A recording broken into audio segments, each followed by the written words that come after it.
Hey everybody, this is Ryan, also known as Mr. My MCD, and this is a movie review of the Rise of the Planet of the Apes. And there's probably too many there's in a title, like seriously. But anyway, as you know, I like games, but I also like movies too, and it's probably my second favourite type of media. And I want to try something different, so don't expect amazing reviewing. I'm not a critic. Instead, see this video as a guy who enjoys films, just expressing his views for a few minutes with spoilers. So if you don't want to be spoiled, be careful.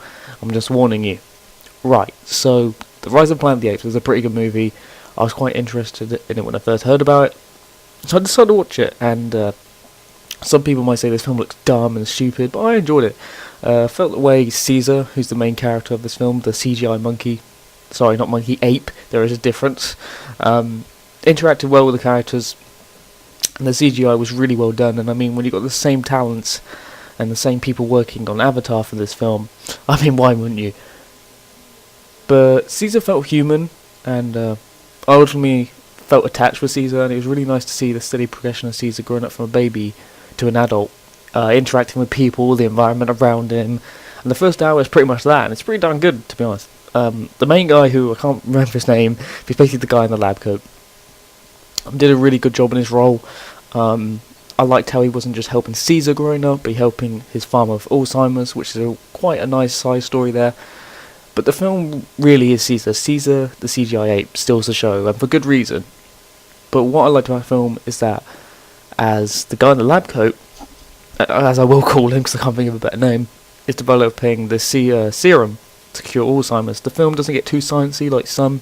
It doesn't go overboard, so that everyone can understand. And I like that in these kind of films where it doesn't go too far in the details, but explains enough on how it works. Now, I'm not saying I'm a total derp face, but I appreciate this in these kind of films. So the film was pretty darn good until Caesar gets locked up, and at this point it does get pretty interesting.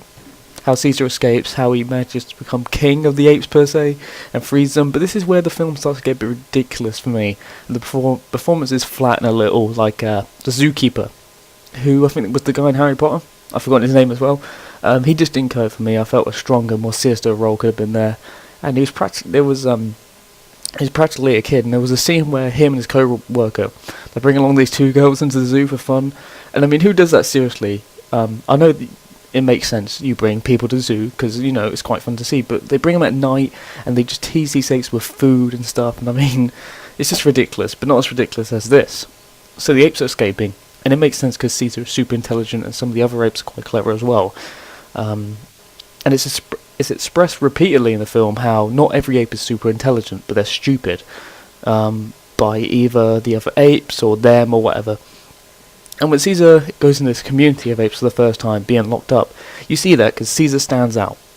But when they're suddenly escaping, all the apes seem super intelligent. It all seems super...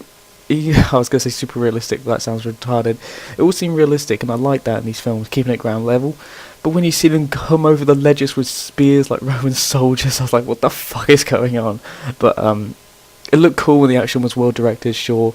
It probably could have done with a bit more blood or gore and stuff, but you know, it's probably keeping that 12 rating or whatever it's got. But I just felt the last 20 minutes was slotted in just to make this film more interesting. But the bonding between the guy in the lab coat and Caesar, the performances, the CGI, the interesting plot and story, and more, probably sold this film for me. I just felt we went a bit nuts at the end. But on a final note, I will say there's something quite controversial in this film, and that's when Caesar talks. Now, some people hated this, but I liked it. I thought it was a well done scene. It was one of those scenes where the audience go quiet and they decide whether this scene was good or not. And I think it paid off, because some people were talking about it. It's probably the biggest scene in the whole film, really. And Caesar stood out a bit more. And it was kind of frightening how quickly he was evolving in the film. And when he says no, it's not like a posh, well-mannered no.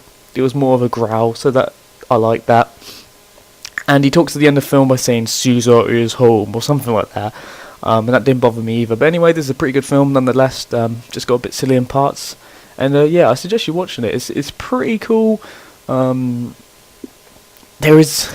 How can I put it? This film is kind of like in the poster it says evolution becomes revolution. It is kind of like a revolution film, and I like how it's... I've seen the other Planet of the Apes films and I didn't really like them this much, but this one I really enjoyed, because I like how it's starting from the beginning. It's kind of like a reboot, prequel thing, and I thought it was pretty cool.